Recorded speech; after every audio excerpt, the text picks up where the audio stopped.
is Everyday Expertise, and I'm Angela, and I'm here with Diane Quintal, and she collects vintage kimono and chronicles her adventures on her blog Kimono Tsuki, also her Facebook page and on Instagram. So welcome.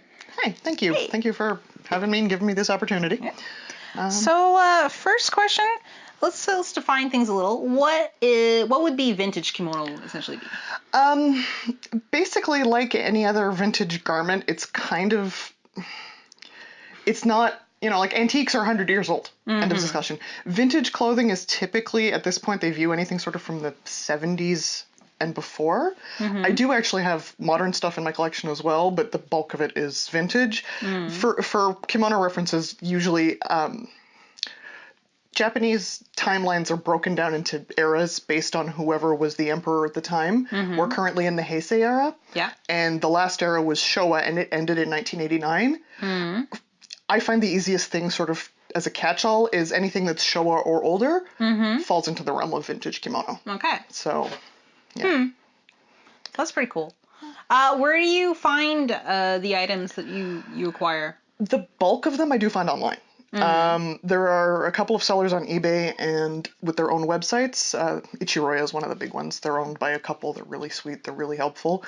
So yeah, the bulk of my collection has come from online. There are a few places here in Montreal. It's gotten a little easier now. There used to be one lovely old woman who unfortunately is no longer with us.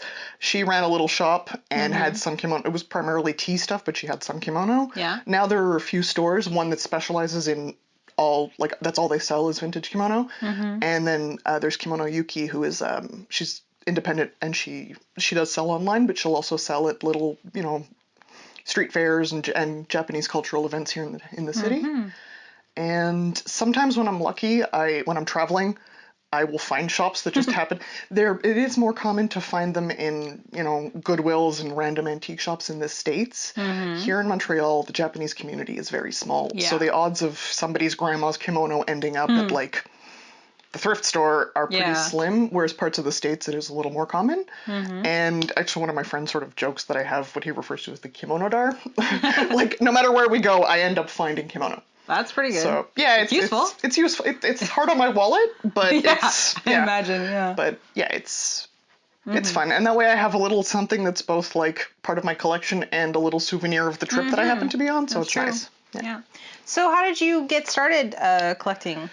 Honestly, it kind of doesn't have a origin story. My grandmother, my paternal grandmother growing up, was always very fond of Asian aesthetics. She used to travel. She went to Japan a couple of times. She brought back no kimono, but art objects, art, prints, that sort of thing. Yeah. So that was always sort of around me growing up. And I don't think I appreciated it as much as I should have. Unfortunately, I only really got into this after she'd passed. And the rest of my family, they're very encouraging. They're very, they're interested. But I do think that Lorraine would have really gotten a kick out of this. And I'd sort of been tossing the idea around in my head for a while. Like, kimono, they're cool. Like like any other sort of nerd in that era. You'd see them in anime. You'd see them. You're like, oh, you had a sort of idea of what they were. And I started browsing eBay, and I was just like, let's see. And at the time, there were maybe 2 sellers on eBay who were selling kimono. This was before the era of PayPal. I remember the first one I ever bought, which I have right here. Oh, yeah. I had to pay with a money order. Oh, boy. But the thing is, if people who don't do research, you buy your first kimono, and a lot of times they're not in great shape or they're tourist items. They're not, because after World War II, they did produce a lot of house coat type kimono for GIs to take back to their wives, and those do get mixed up with the actual real ones. I found this piece. It's kind of awkward on camera, I apologize, but it's bright red and it has really pretty chrysanthemums on it. And I fell in love with it. And I didn't really know much about it. I was just like, I want that. That one's going to be my first kimono. And afterwards I found out this is a World War just prior to World War II. It's in fantastic shape. It's beautiful. It actually fit me before I gained a bunch of weight. And it's sort of a running gag that I really, like in the kimono community, friends of mine, I really lucked out with my first one. And I think that kind of drove me to keep going. Yeah. Which, I mean, has been great, but also has been, again, rough on my wallet. So. Yeah, I imagine. You post custom combinations on your blog. It's basically you sort of make these themed sets of kimono. Can you walk me through your process from sort of beginning to end? Sure. Typically, if you were doing it for a traditional event or a formal event where wearing kimono would be appropriate, you would have to follow. There are rules about seasonality, formality, color coordination. Certain motifs represent certain things. Right. However, I do have the fortune. I'm lucky enough that because I'm doing them sort of for fun on a mannequin, I don't necessarily have to adhere to those rules as much. Sometimes I'll just do like an outfit that you would wear to a wedding or an outfit that you would wear to a tea ceremony. But for the ones where I base them on movies or pop culture, that sort of thing, because I have more leeway, I start with the kimono because that's the sort of the main garment, and that's going to express the most, whether it be color or motif or, sometimes I will start with a kimono and an idea, but the kimono will usually be the first part for the actual coordination. Yeah. Then after that, I'll pick an obi, based again on color scheme of the kimono, the weight, the seasonality, and again, specifically for these pop culture ones, the motifs are always sort of the underlying important part. Yeah. Like, I did an outfit based on Cinderella, and I found an obi with sort of little carriage motifs. The odds of finding like a pumpkin-style carriage on a kimono are impossible, but hand carts that they would use to transport nobles in are actually a fairly common motif. So I knew that I wanted to incorporate that, so I brought that in. And then from there, I'll usually, the accessories will sort of be just sort of a pop of color or an accent. I'll sort of look at the obi and the kimono together and feel like if there's a color I want to bring out or something is missing, and then so those are usually the final, almost like the gloves in a fancy outfit would be. So. And then you take a picture of it. And then you write a blog about it. So. Exactly. Like I'll put them on the mannequin, which is actually probably the most tedious part. It can take, depending on how many layers are involved and what sort of, because the obi, there are basically infinite ways to tie an obi. Once you know sort of the staple formal ties and the more casual ones, then you can sort of embellish on those. Yeah. And one thing that a lot of people don't realize is those pieces are like 12 to 14 feet long. So you've got to fold them and tie them, and so that it can get exhausting. Yeah. And dressing yourself has its own whole series of challenges, but at least you can, like, usually you'll dress yourself with the obi in front and then you turn it around. Yeah. If you're dressing another person, they can at least, can you hold this, or pull against. Whereas with the mannequin, she's all foam, she provides no passive resistance whatsoever. So I usually end up fighting against myself. Like I have to hold the mannequin while I'm pulling the obi, and sometimes I actually get my dad to help me because he'll just hear me cursing and muttering and come upstairs. Are you all right? Do you need me to help? So I'm lucky in that aspect. Yeah. But yeah, that actually usually takes the longest. Is actually dressing the assembly. Yeah. So. Yeah. It's a little workout. How do you conceive of your themed sets? It really depends. Sometimes I just get an idea. I'm like, what would be fun? Sometimes I'll see a piece online and it'll strike me as the perfect jumping off point for something that I hadn't considered before.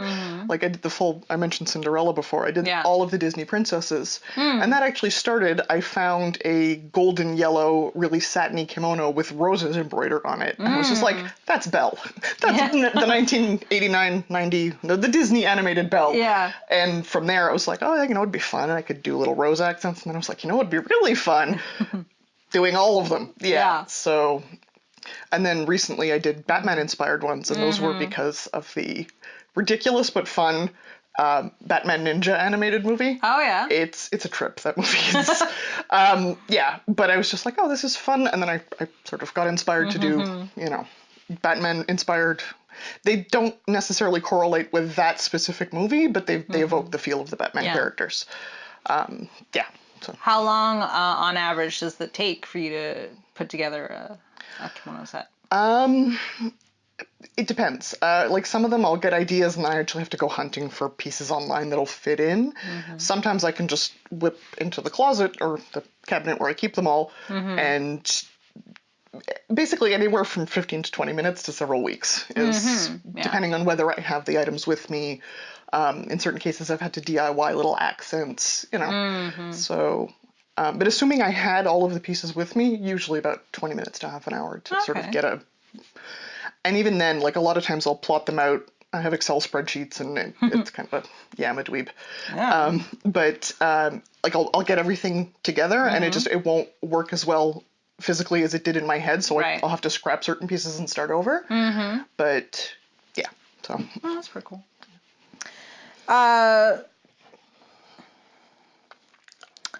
Okay.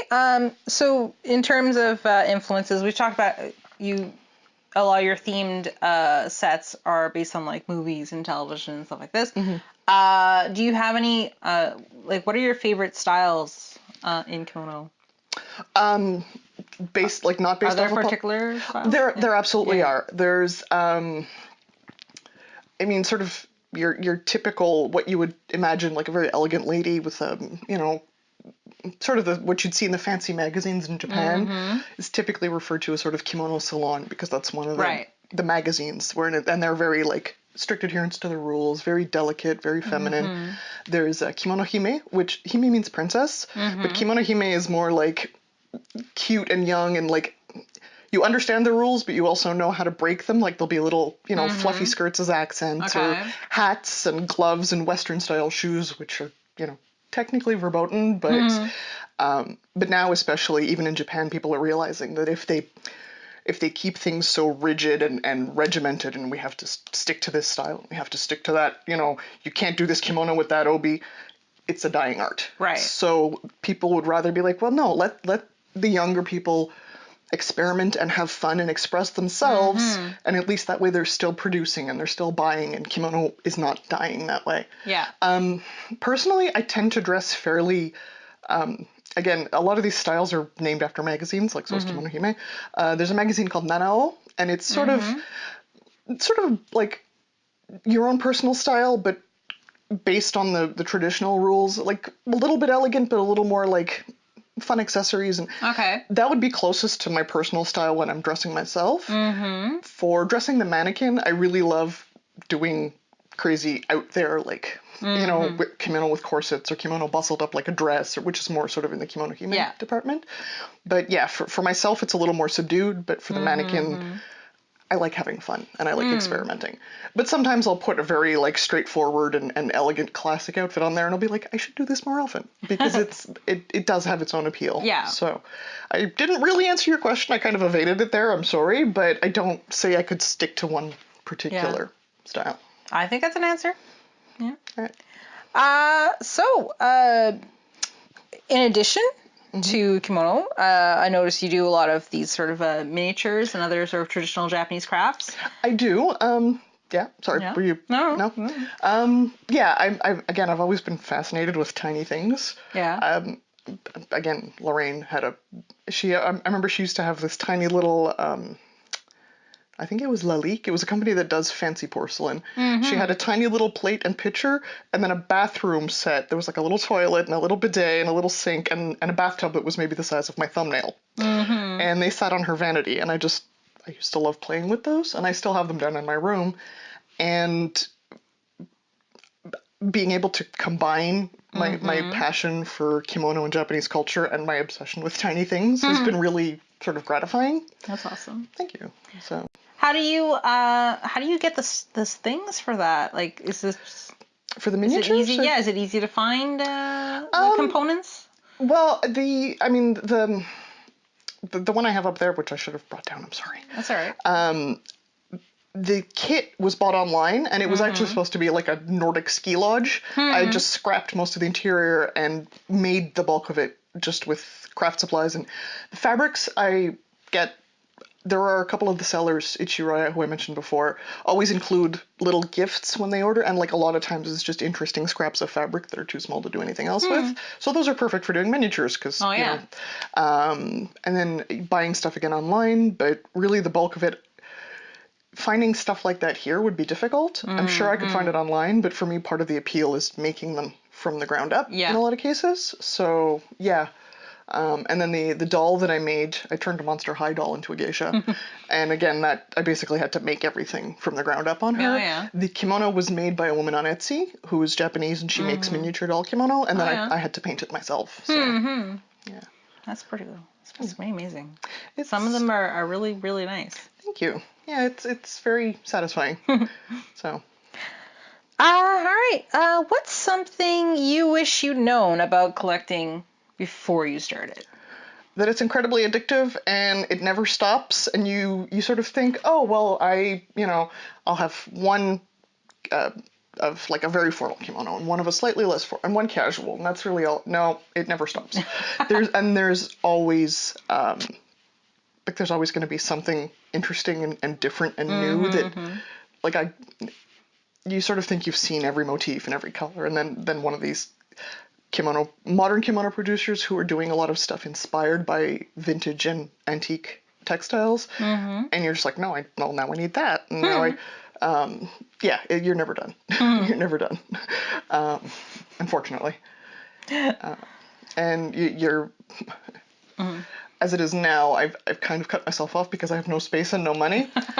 And of course, as soon as that happens, you find things and the thing especially with vintage textiles, not just kimono, but I'm sure this holds true of any vintage clothing, is, if you'll pardon the expression, the FOMO is real, because you know, well, I can't go back and buy one later. There's only one. And if somebody else buys it, and God forbid somebody buys it and cuts it up to turn it into pillows, which does happen. I mean, it's actually a very Japanese thing, like to reuse and recycle. But somebody buying one that's perfectly wearable just to chop up and resell kind of breaks my heart a little bit. So yeah, you've got to learn to not get too attached to things before they're yours. Also, again, because eBay. So, I for a long time I just refused to bid on anything. If it didn't have a buy it now, I was just like, it's not happening, because I would get attached, and then I would be really upset when I didn't win them, or it got to a point where I couldn't afford them anymore. But yeah, so I sort of wish I'd known that this would just escalate. But it's been worth it. Yeah. So, yeah. Well, that's what's important. Yeah, it brings me a lot of joy. Yeah. It's hard on the wallet, but it makes me happy. So. Well, it's like that. It's that decluttering. The KonMari. Yeah. Yep. The idea is like you look at everything, and if it doesn't give you joy, get rid of it. Yeah. Sort of thing. Yeah. And I know people who regularly KonMari their kimono collections, and I admire them, because for me they're like my babies. Like I think, no, somebody gave this to me, I can't give it away. Or no, I remember staying up till 3 a.m. to get this one, I can't give it away. Like I have an excuse to keep everything. Yeah. And that's also, I mean, between the miniatures and the collecting, and I'm a bit of a, I don't want to say I'm a hoarder, but I do amass large numbers of things. So If you're gonna be a collector, every collector is a hoarder in some way. Right. But the thing is, in my case, like I've got the kimono, and then I also collect certain figurines and blind box. Again, a friend of mine, the same one who made the kimono dar joke, once said that I collect collections.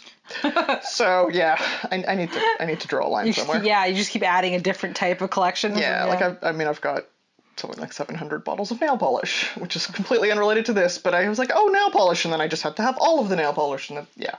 But I always come back to kimono. I have a big bag of nail polish. Yeah. But I like nail polish, so that's why. Yeah. All right. Yeah. So I think we've talked about it a little bit, but how would you say you integrate your collecting into your daily life? I don't as much as I used to. Yeah. I mean, I used to wear kimono a lot more frequently. Like there's a club of kimono collectors here in Montreal now, but when I started, there was like maybe 2 people that I knew in the area. So I'd just be that one weirdo going to the restaurant in a kimono, because why not? But now, I mean, I try and make sure that I'm always sort of working on generating content for the blog. If not necessarily the coordinations, then sometimes I'll write info posts or glossaries, because obviously it's a very specialized set of language, and you can't, there's the dress, and the belt doesn't have quite the same impact as the kimono and the LB. Yeah. So, and I know that not all of my readers are familiar with this, so I if I'm not working on an outfit, I'll be updating my glossary, or I'll be collecting book references and to share with people. So, I mean, I guess in that way I do sort of bring it into my daily life, but I don't live the kimono life as much as I used to, unfortunately. I can't. First of all, I'm nearly 5'11", and the average Japanese woman is not. They're even when I was quite slim, finding them that were long enough for me was a bit of a hassle. And now that I've gained weight, a lot of them just straight up don't fit around my hips anymore. Yeah, you have other challenges, basically. I do. Yeah. Thankfully, there is a company out there called Kimonomachi, and they make kimono that are borderline too big for me. So I've got a couple of those. So and I do, for certain events, I'll wear a haori, which is the jacket that goes over the top of a kimono, because you can wear those over Western clothing, and it adds sort of a little interesting edge without being, and they're a lot more forgiving because they don't close in the front. Right. So, yeah. Yeah. But I mean, I could do more in my daily life, but I do have a tendency to, I'll develop a hobby and then it becomes sort of all-encompassing, and then it becomes a chore. Oh, yeah. So I've been doing the kimono thing for almost 20 years now. I want to make sure that never happens. Like, it always makes me happy and makes me excited. So sometimes I just step away from it and I don't incorporate it into my daily life. Yeah. So, that makes sense. Something to do, yeah. Yeah. So, what would you say is your favorite aspect of collecting kimono? Just the variety and the beauty in the workmanship in the textiles. There's always new techniques that even like I said, almost 20 years later, I'm finding new methods of weaving and sharing that with other people. That to me is the camaraderie of the community and the internet, and both here in Montreal, to like get really excited and share this really neat piece that you got with a weird weaving technique or something. And just that, like, I love helping other people to discover things that are cool like that. So yeah, that to me is, I guess, the best part. That's pretty awesome. Is sharing it. What's your least favorite? The budget. The budget? Yeah. The cost? The cost, absolutely. And are they pretty expensive? It really varies. I've lucked out and found some for like 99 cents on auctions that nobody else bid on. Oh. And I've spent up to about $400, which honestly for kimono is actually not terribly expensive. When they're new, they're much more. Like if you were to go to Japan and have one custom made, you're looking in the 4 digits of North American currency. So I mean, it could, it's certainly not like I'm collecting vintage cars, but it's true. Yeah, it's true. But I mean, it's not cheap, especially now with things like duties and the exchange rate and shipping, and it adds up. But yeah, generally you're looking at between $20 and $100 a piece. But again, there's going to be outliers on both directions. Yeah, of course. So, yeah. All right. So, do you have any advice to people who want to start their own collections? Specifically kimono, or just? Well, I would say, let's start with kimono. I would say don't be like me. Do a bit of research first, because I was very lucky, but now it is a lot easier. There's more reference, especially in English. When I started, there was no references in English. But it's gotten easier to do your research, figure out whether you want to collect for reference and display, sort of like I do at this point, or if it's really something you want to be wearing. Don't do like I did. Don't jump in and be like, I want that one. That's the first one I fall in love with. I'm buying it. Know that you may not find exactly what you want, what suits you, what fits you, what's in your budget. Don't rush into it. Right. Do your research, take your time, bookmark a couple of things, but don't wait too long, because these are typically one-of-a-kind pieces. So if you find something that you really do love and it fits in with your research, I would say then go for it. Yeah. And don't try to cover all of your bases at once. There are so many levels, like I said, of formality, seasonality, motifs, techniques of decoration. You're never going to own all of them. Right. So don't feel like, well, all the other people in the community have this, and that. No, you don't need. Find what you love, buy it, and then things will evolve. Things will multiply when you're not looking. It happens. But don't feel like you have to have the biggest, best collection right off the bat. So, and then your wallet will thank you. Yeah. And so will your postman. I imagine. What kind of resources are there out there for people who are looking to start out? The internet has been amazing. There are a lot of blogs, collectors like myself who figured the easiest way to share it with other people was to post. I'm a little biased because I've been staff there. I think the best resource is the Immortal Geisha web forums and Facebook group. Right. It started out as a forum, and now the Facebook group is a little more active, but they both still exist. And it's just a huge community of English-speaking people all over the world who collect, make their own in some cases, display, lecture, wear, sell. It's just anything you need to know about kimono, somebody in that community is going to be able to help you. And like I said, I'm biased.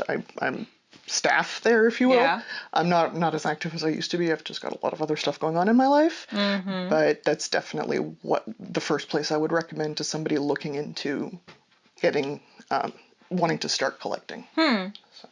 That's pretty awesome. All right. So let's just sort of list off like how people can see your blog and other things you make, and if there's anybody you'd like to promote. Right now, this is the time. Okay. The first place I said I'd like to promote is Immortal Geisha. And so you can look up on Facebook Immortal Geisha, or you can just go to immortalgeisha.com. Yeah. I'll try and put up as much links as I can in the description as usual. I'll send you the links. And there's also a wiki on Immortal Geisha that is currently maintained by, like any wiki, by a large group of people. Oh, yeah. There are still chunks missing. I apologize, but it's a good resource. My personal blog is, if you go to moonblossom.net, that's where my blog is, and it's Kimonotsuki, and then you can find me as well, like you said, on Facebook and Instagram and Twitter. My Twitter is really inactive. Basically, when the blog updates, it sends a link to the Twitter. I'm bad with the Twitters. But the Facebook, I do share a lot more sort of little things that I'm working on, and I share fun links and to promote, again, I would really suggest if somebody wants to look into buying their first kimono without maybe getting sucked into the whole mess of eBay, ichiroya.com. It's owned by a couple, and then they have a few other employees, and they're incredibly sweet and helpful. And I would, their prices are not necessarily the lowest, but you're going to be getting a good solid piece. Yeah. And they're always, if you have questions, if you have, I feel bad. I've asked them questions about kimono I've purchased elsewhere, and they're super happy to help. Oh, yeah. So, yeah, they're worth checking out. Okay, cool. So. All right. Well, thank you, Diane. Thank you. Thank you, everybody, for watching. So this has been Everyday Expertise. I'm Angela. Bye. Thanks for watching. We hope you enjoyed this interview. Be sure to share this video with friends and colleagues who may also enjoy this topic. Let us know your thoughts by leaving a comment below, or check the description for our social media. See you next time.